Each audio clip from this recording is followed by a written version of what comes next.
Nice to see everybody. We're going to talk about empathy today and the future of relationships and how relationships and empathy play a role together in the work we do for our clients, but also importantly for the work we do internally with our own organizations, our own teams, the people we spend our time with every day. So this is probably the sentence I say the most when I get up and talk about empathy. It's not about being nice. It's not about being sympathetic. It's not about being compassionate. That is the biggest misconception about empathy, because when people hear the word empathy, if I asked 15 of you in this room to define empathy, I would get 15 different definitions, because it is a squishy word. It's a word that not everybody has a perfect explanation for. And so when we hear it, we all kind of default back to what we think it means. So for the next 30 minutes or so, I would like you to suspend whatever definition you have of empathy and come with me on this little ride. And then let's check back in at the end and see how you might define it now, both for yourself as well as for the teams and the people you work with. So we'll start with the question, why? Right, it's the question that we asked ourselves. So Sub Rosa, as you just heard, is a company I've been running now for 11 years. And in those 11 years, we, like many services businesses, had sat down on occasion and looked at our own credentials, documents, and all of the things we use to present ourselves to people, and talked about what's our special sauce. What's the thing we're going to go in and sell and help people understand this is what makes us different than our competitors. And after a little while, we started to realize that it was all bullshit. And that everything we were saying was a different version of what someone else was saying, and maybe we had a different adjective for it than them. But at the end of the day, we were all kind of offering the same services, and we were just kind of packaging them differently. And so we said, let's get real about this. Let's look back over our work over the past 6 years at that point, and see what's been great.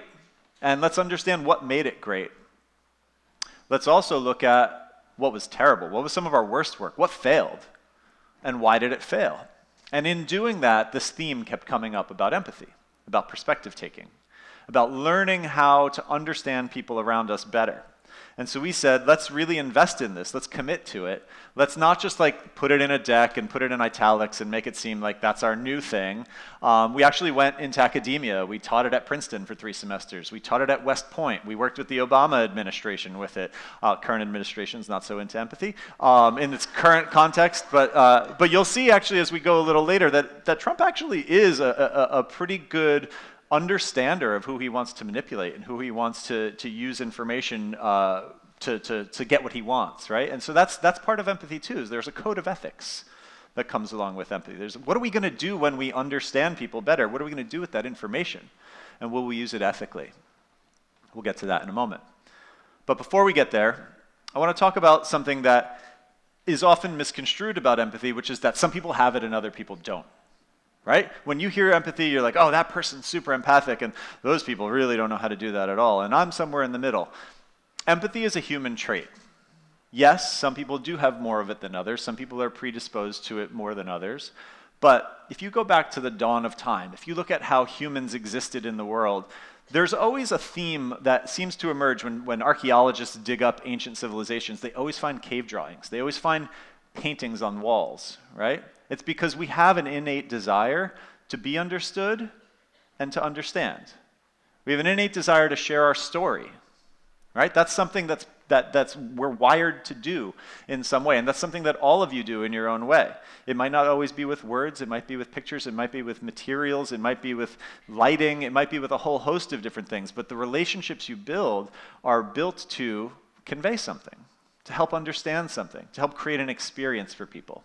And so we've been doing this since the dawn of time, but it's also something that you must practice. Oop, I think I hit it twice. No, we're good. And so before we go into the practice of empathy, I just want to outline that there are 3 types of empathy. The first is what most people think of when they hear the word empathy. Affective empathy is what I sometimes call golden rule empathy, right? That is, I perceive you're sad. I've been sad before. When I'm sad, I wanted people to treat me this way, so I treat you that way. The folly with affective empathy is that it puts my bias into the experience. What if when you're sad, you want to be left alone? And what if when I'm sad, I want to be consoled? right? I will have inherently just presupposed that this is what you would want too, because this is what I want. And that's where empathy sometimes gets a bad rap. That's why people think it's being nice, being compassionate, being sympathetic, because that's what people want to feel. That people feel that point that emotion towards them. But effective empathy isn't always right in business. It doesn't always help us do our jobs better. It doesn't help us build better teams. It doesn't help us understand our clients. Somatic empathy is one common example people often talk about is sympathy pains for when a spouse is pregnant. The other spouse feels the pregnancy in their body, or nurses who sometimes suffer from empathy overload or empathy burnout because they're feeling what the emotions of all of their patients are. Again, super hard to train, really not a great role in the business world, but another facet of empathy. The third, cognitive empathy, is what we're actually going to dig into a bit more today, right? This is the act of psychologically, cerebrally perspective taking. Can we get into someone else's shoes? Can we see the world from their perspective? How do we learn how to do that better, more effectively? And then what do we do with that information? So applied empathy, which is the work that we work within, this was the name of the course that we taught, and also the name of the book that I think many of you will get today, is self-aware perspective taking to gain richer, deeper understanding. Self-aware is a tough thing, right? I don't think anyone in this room, myself included, is wholly self-aware, right? But we can become more self-aware of our unconscious bias, of what's governing our decision-making, of all of the things that go into making the choices we make, the actions we take, the words we use, all of that sort of stuff. And if we can see it objectively before we act, we can sometimes pull it a little out of the conversation so that we can bring a more objective sense of ourselves into the perspective of someone else and truly see it from their eyes. That's the work we try to do every day for our team and our clients. But why do we need to apply it? Right? That's the empathy part. What about the applied part? Well, the applied part is important because if I spent the next week really getting to understand you, really understanding what makes you tick, but then do nothing with it, what's the point? Right? It's in the application of empathy. It's in the application. What did I learn? What did I glean? How can that help inform my choices, my decision making, the way we work together? And what am I going to change about myself in order to make this relationship better? Right? Whether you're a product business or a service business, you're a relationship business.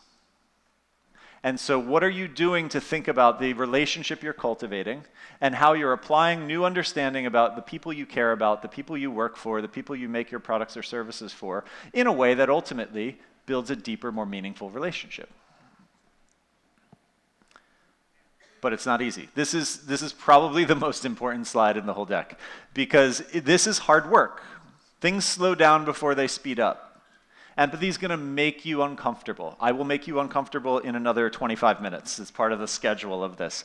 But in the interim, I will say that empathy is one of those things that you will have to ask the question you didn't really want to ask. Or you might have to take 10 more minutes in that meeting to follow up on the thing that you think you already know, but maybe you should ask that follow-up question anyway, right? I tell clients it slows things down before it speeds them up. Eventually, over time, you start to build a pace for this. You start to build a rigor around it. It starts to become more second nature, and things pick back up in terms of pace. But in the beginning, it will be uncomfortable, it will be uneasy, it will be frustrating, it will be all of those things. But if you commit to it, it gets better, I promise you. Are you willing to address the things that come up? This is a question we ask every leadership team we work with. And we have large, complicated organizations we work with. The Google folks that were up here just moments ago, we've worked within Google for years doing this work within their leadership teams. Goldman Sachs, Nike, a whole host of organizations. If you're not willing to address what comes up when we do this work, nothing will change, right? Empathy is about pointing at things that you will ultimately use as insight to understand what you need to change, what you need to do differently, how you have to show up differently for people. So we always make sure people are committed to that and that they know that it ultimately is going to start with themselves. Empathy is often perceived as a thing that happens outwardly towards other people, and that's true. However, there's a role that you will play in this as well, and there's empathy for the self that has to show up in order to make this work better. So we made a framework because strategists love frameworks. And so the first one we made is these 7 selves. We call it the whole self, right? These are different facets of us, right? There's the physical self. How do you physically feel? Do you have an awareness for your physical body? I'd like everyone to just do a quick exercise. Put both feet on the floor. Sit up nice and straight in your chair and take one slow, deep breath. A couple seconds in, hold it at the top, exhale longer than your inhale. Ask yourself, when's the last time you took a breath like that? Sometimes for people it's weeks. I was in a room a couple weeks ago doing this, and we were working with a leadership team, and I asked them, when's the last time you took a breath? And the CEO raised his hand. He said, I don't know. He said, I don't know the last time I actually just took a moment to take a solid, deep breath. Most of us are panting our way through our days, right? Most of us treat our physical body like an Uber that's just like moving our mouth and our brain to meetings. And we're just going to kind of like ferry it over here and say some stuff. It's going to be smart, and then we're going to do it over there. And we're not really paying attention to the physical body, right? But we have to have empathy for that. If we're not taking care of that at the base, think about this like Maslowian level, right? Like if we're not caring for the body at the base, we're not going to be able to do any of these other things. The emotional self. What are the most common emotions you feel at work? Are they the ones you want to feel? What could you do to change them? The inspired self. What makes you inspired? Are you doing something that makes you inspired? If not, change it. Can you change it within your current circumstances, or do you have to change your circumstances? The community self. Who do you give energy to, and who refuels your tank? And just as importantly, are they balanced? Do you give this much and only get this much? That's not sustainable, right? The intellectual self. Where are you going in your career? What are your big goals? What are you trying to skill up in? Are you trying to get that next promotion? What is it? Like, what's the intellectual pursuit of the moment?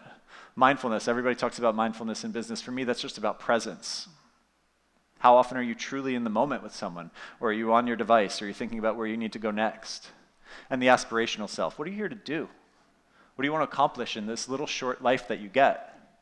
Right? So all of this is like super abstract, and I realize we're sitting here talking about how this can play a role in your business and how this might impact the way you run your teams. But if you don't think about these things, if you just unconsciously go through the blocking and tackling of every day and the whack-a-mole sort of behavior, what's the point?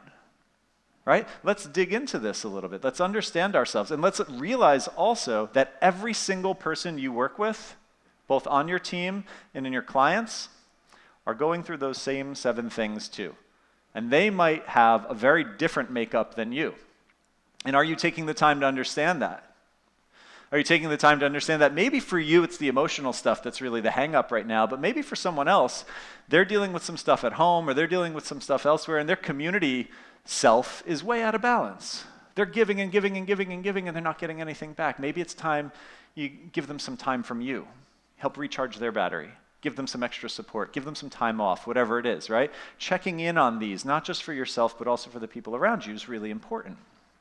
But ultimately, we've got to think about how we project empathy outwards to others. And so we developed another framework. You're getting a theme out of this. And this one is basically this is not a prescriptive personality test. This isn't a Myers-Briggs. I'm not going to tell you you're this and you're that. It's not a BuzzFeed thing where this is the cereal you are or whatever it is, right? This is different. These are 7 different ways of showing up to elicit understanding. And so while, yes, there will likely be some that you are predisposed to, I will go through them in a moment and you'll hear, oh yeah, that's a way I show up in the world, I act that way. There will also be some that you probably don't show up for that often.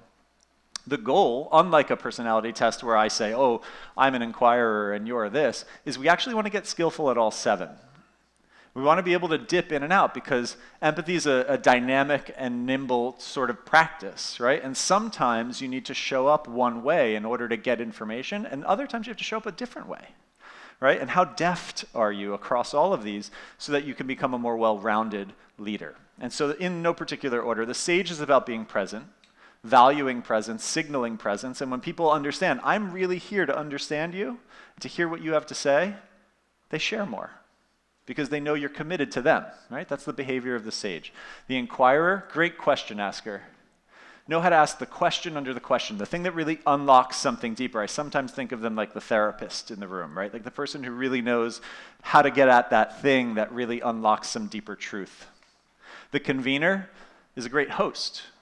They care about environment, right? I would wager there's a lot of those in this room, right? People who think about the way one experiences a space. Is the temperature right? Is the lighting right? Are people comfortable? Are they willing to be in a place where they're comfortable sharing?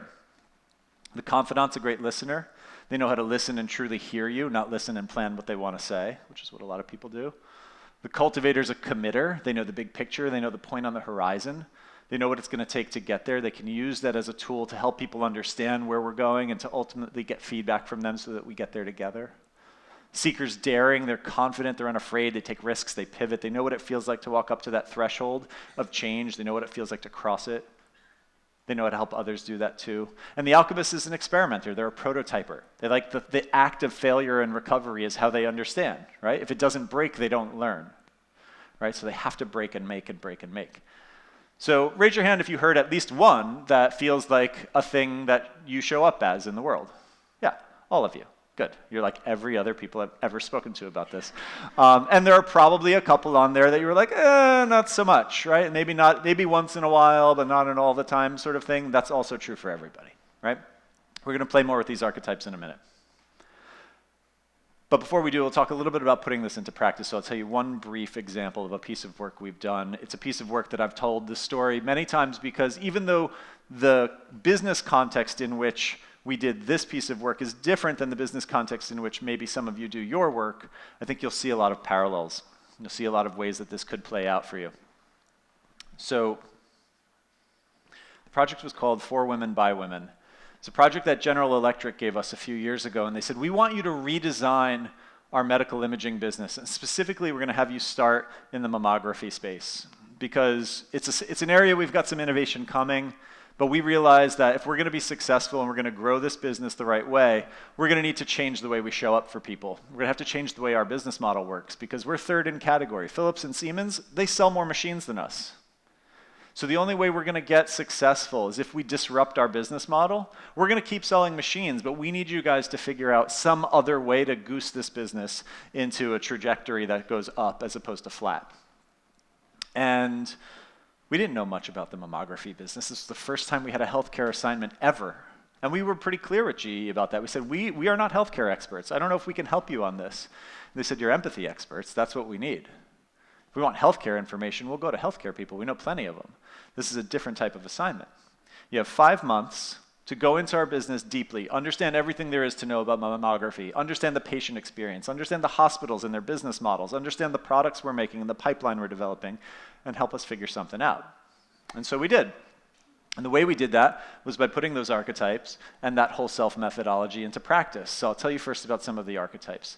So the first one was, we said, we're not going to go to the east side of Manhattan where all the hospitals are and get some lab or clinical looking space. We're going to go to Soho.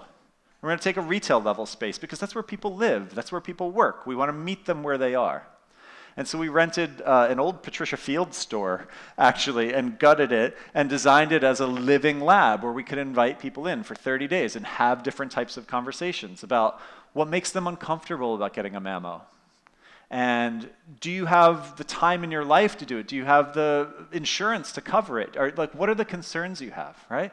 And the space governed so much of that because it was a living lab, because it was a space that we could flex and modulate. And if we had a room this big, we could accommodate it. But if also we wanted to do something super intimate, 15 people, tell us really scary stories about going through cancer treatment post-mammography, we could create that too, right? That flexibility was built in. It was important to have it. We became good inquirers.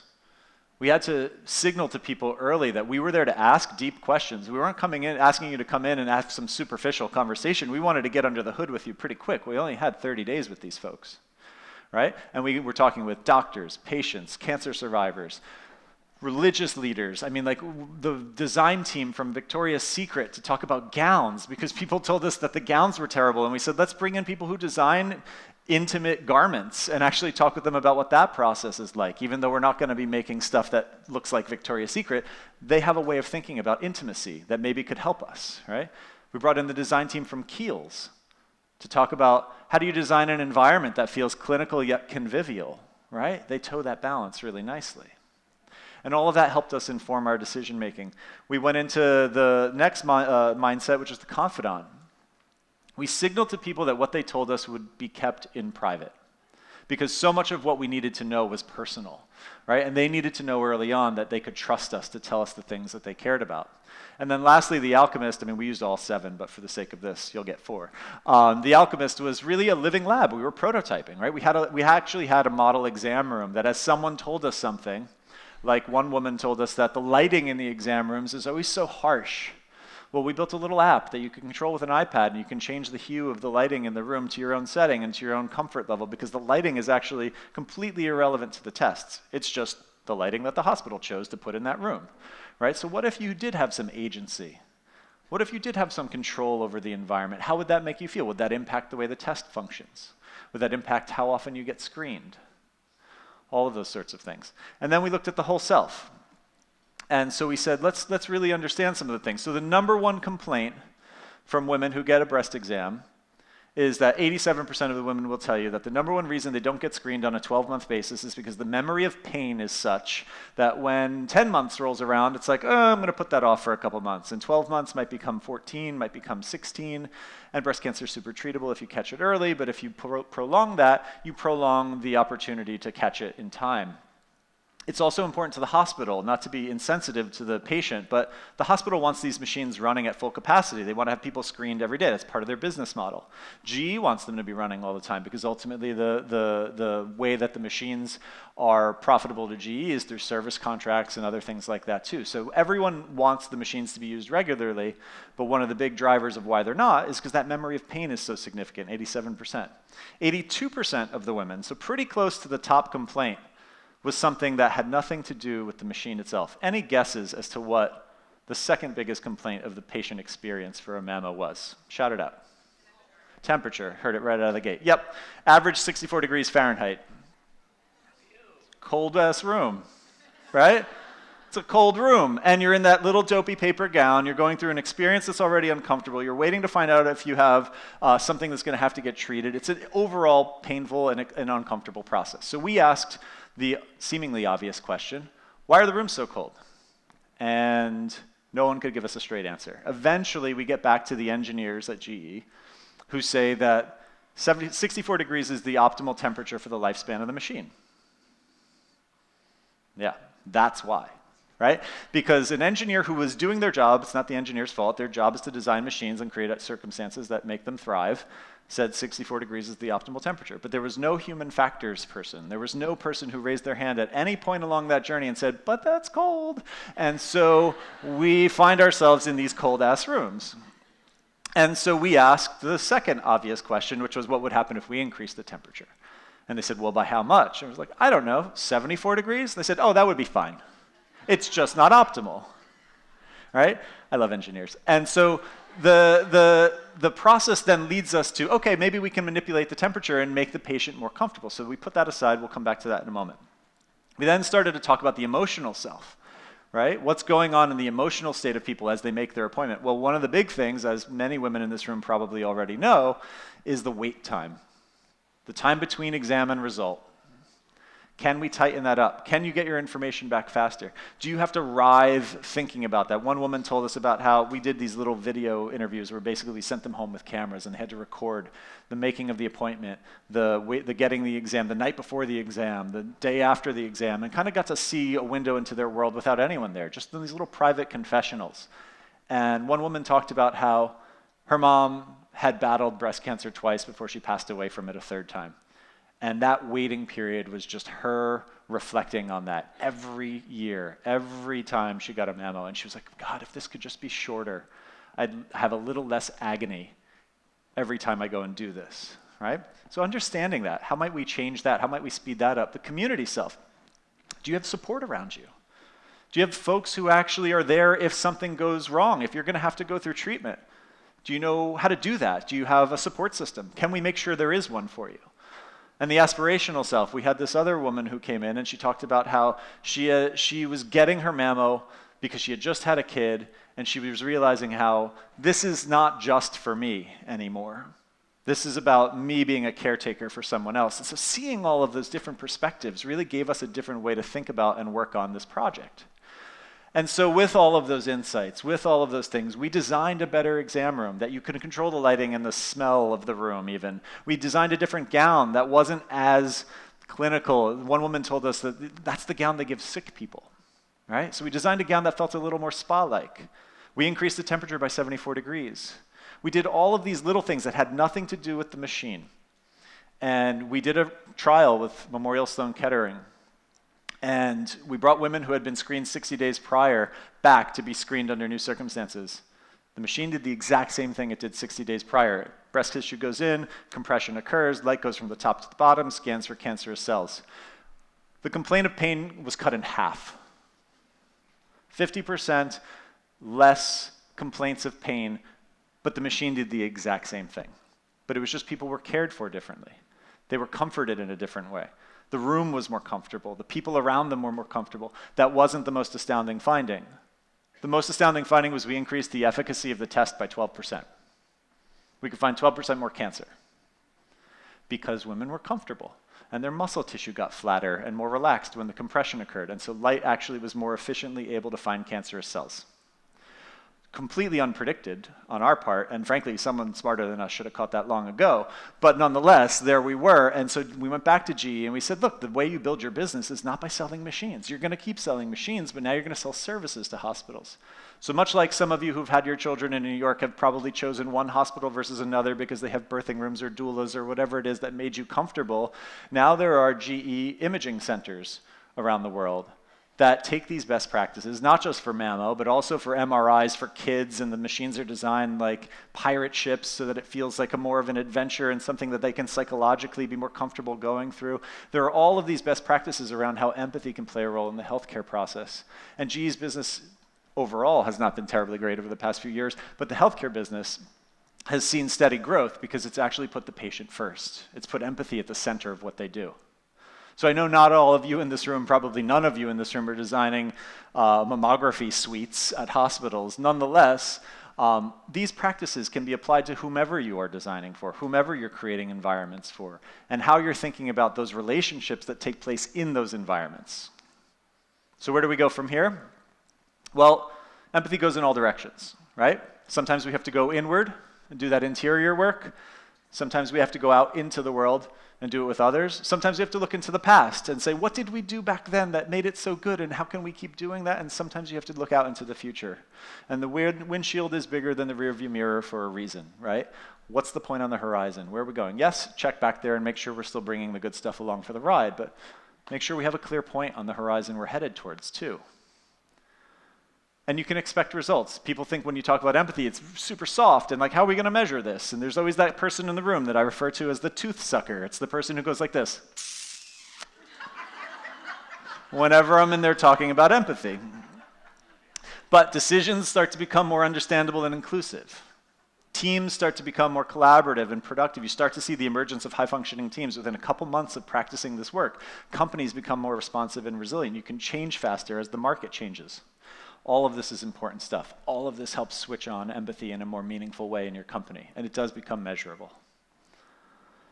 But it takes practice. It's probably the second most important slide in this whole thing, right? And that's what we're about to do for the next 10 minutes. We're going to practice this a little bit, and I can already feel 50% of you uncomfortable by me saying that. You're like, what kind of trust fall bullshit are we about to do? But I promise you it will be better than that.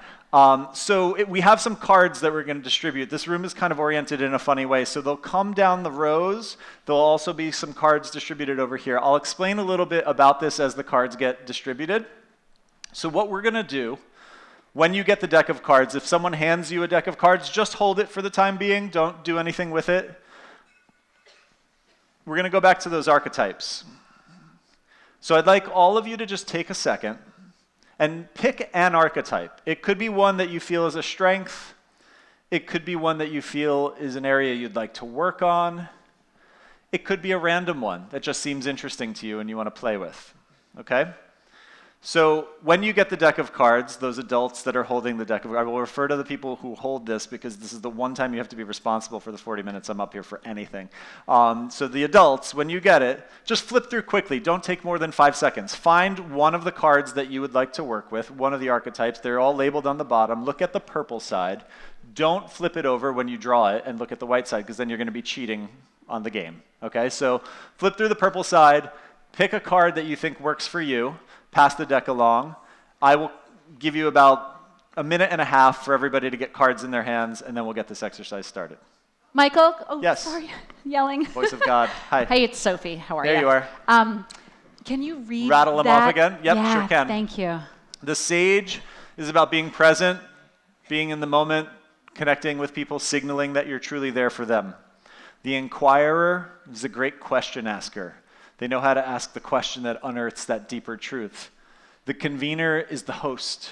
They know how to hold space. They know how to create the environment that people feel comfortable and willing to share. The Confidant is an excellent listener. They know how to listen and genuinely hear you. The Cultivator commits. They're that big picture person. They see that point on the horizon. They know how to help us get there. The Seeker's daring, confident, unafraid. They're the pivoter. They're entrepreneurial in nature. And the Alchemist is an experimenter. They're a prototyper. They like the act of failure and recovery. So again, pick a card that works for you. It could be a strength. It could be a weakness. It could just be one that you like the icon for the most, and that's fine too.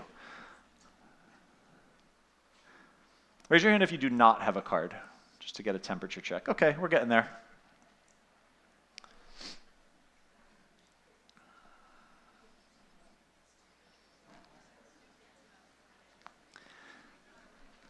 One quick anecdote while we're finishing the distribution. So we've done this obviously with a lot of large rooms over the years.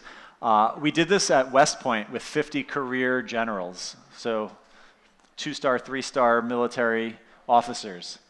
And within 3 minutes of this exercise, people were high-fiving and putting their arms around each other and laughing. And the superintendent at West Point is a 3-star general. He came up to me afterwards. He goes, "What the hell is in those cards, man? We were acting like we never act with each other." And I said, it's just, the card is a permission granting tool. The card is going to ask a question that you would never in a million years ask a stranger. You might not even ask a colleague. But because the card asks it, and you know you're about to ask them a question of similar depth, you both have permission to go a little deeper, a little faster. So I imagine most of you now have cards. So what you're going to do, once you both have a card, turn to a partner next to you and trade cards.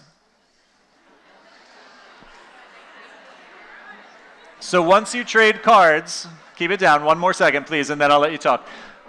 Once you trade cards, one person will be in charge of asking the question, the other is going to be the listener. Now here's the trick, right? This is the big thing about this. Everyone is going to probably have, because you're all smart people and you're used to talking and sort of running your lives the way you do, you're going to have a good, quick 2-3 sentence answer. That is not your answer. That is the start of your answer. It is incumbent upon the question asker to then create the space for follow-up. Ask more questions. Don't insert yourself. Don't tell them, "Oh, me too. Let me tell you about this time that I did this." No, it's not your time to talk about you. Use this to go deeper. A full response is about 4 minutes. Okay, so if it starts to get quiet, if the person runs out of stuff to say, come up with a follow-up question and see where it can go. When did that happen for you? When did that first start? Tell me about a time you did that. Tell me more about that time, right? Just keep the ball in the air and see what starts to unfold over the course of about a 4-minute response. I'll let you know when 4 minutes is up, and then you'll switch and ask your partner their question. You may begin now. 10 seconds.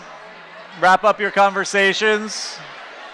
5, 4, 3, 2, 2.5, 1, 0. Okay. So now, if I could get you back to, it's so great because every time I do this, it's the exact same thing except at West Point. I was like 5. They were like, we're ready. Let's do it. So now you'll switch. Question asker becomes the answer giver. Please begin. Okay, so by a quick show of hands, how many of you have these types of conversations with your colleagues and clients on a regular basis? Okay, good for the small minority of you. For the rest of you, think about it, because while this doesn't seem germane to necessarily the work you do every day, it is something that's important to think about, because these are the kinds of things that we don't ask ourselves. This is the question you had. I just saw by your reaction. And these are ultimately the kinds of things that help us to get to know the people we spend most of our lives with, right? We spend more time at work than we do at home. Why don't we have these conversations? So I will leave you with a couple brief encouragements. The first is be curious. Know that this is a thing that you have to show up with curiosity for. You really want to know what's going on in this other person's head. Be honest. Be willing to share your perspective in a meaningful way. Be vulnerable, as I'm sure some of you just were with perhaps a complete stranger, that you are willing to share information that might not necessarily be comfortable, but will ultimately help them understand you better. Be open-minded. Be aware that where this is going may not be where you thought it would go, but follow the thread anyway. Be selfless. Be generous with yourself. Give all of it. Be undeterred. It will get comfortable. It will be something that you may not always want to do, but by practicing it, you will get better at it. And ultimately be brave, because that bravery is really the thing that helps us understand each other with real conviction. And last slide is, now is the time. We live in a world that is more and more divided. The fissures that, that's a tour. The fissures that sit between us are getting wider and wider. The world is trying to pull people apart, trying to divide us in so many different ways, whether it's geopolitically or socially or whatever it may be. And as creators, as builders of story, as builders of experiences, as builders of products and services that ultimately help bring people together, hopefully you realize the important role you play and that you'll help join me in bringing empathy into the work you do. Thank you.